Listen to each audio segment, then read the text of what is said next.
নমস্কার। School service কমিশনের 26,000 চাকরি বাতিলের পর পেয়ার করেছে রাজ্য সরকার। কি পেয়ার করেছে দেখব। যে 26,000 যে চাকরি বাতিল হয়েছিল সেখানে টেন্টেড আনটেন্টেড ছিল, টেন্টেড আনটেন্টেড। তো সেখানে যেটা পেয়ার করেছে, in a view of the above, it is most humble pray before this honourable court, that is honourable court may, তাহলে এখানে বলেছে যে permit the appointees not found to be tainted to continue in service till the end of the academic year or further the process of fresh appointments to such post in concluded whichever is earlier।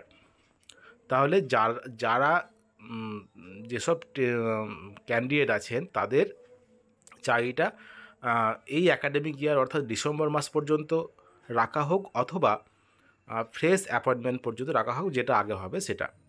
এটাই কিন্তু pair করা হয়েছে। আর কি, pass search further or other order as this honourable court মে ডিম fit just and necessary.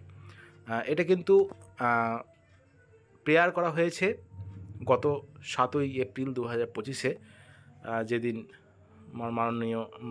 মাননীয় মুখ্যমন্ত্রীর যেদিন সভা ছিল 26,000 চাকরি বাতিল যে যারা হয়েছেন তাদেরকে নিয়ে। তো সেই দিনই কিন্তু এটা প্রেয়ার করা হয়েছে। তো এই অ্যাকাডেমিক ইয়ার অর্থাৎ 2025-এর শিক্ষাবর্ষ পর্যন্ত ডিসেম্বর পর্যন্ত তাদের চাকরি রাখা হোক অথবা ফ্রেশ অ্যাপয়েন্টমেন্ট পর্যন্ত রাখা হোক, দুটোর মধ্যে যেটা আগে হবে সেটা। এটাই কিন্তু পেয়ার করা হয়েছে। দেখা যাক কি হয়। এবং সেটা আজকে যেটা শুনেছি যে মাননীয় প্রধান বিচারপতি এটা শুনেছেন এবং সেটা তিনি বলেছেন সেটা দেখবেন। তো দেখা যাক কি হয়, পরবর্তী অর্ডার কি আসে।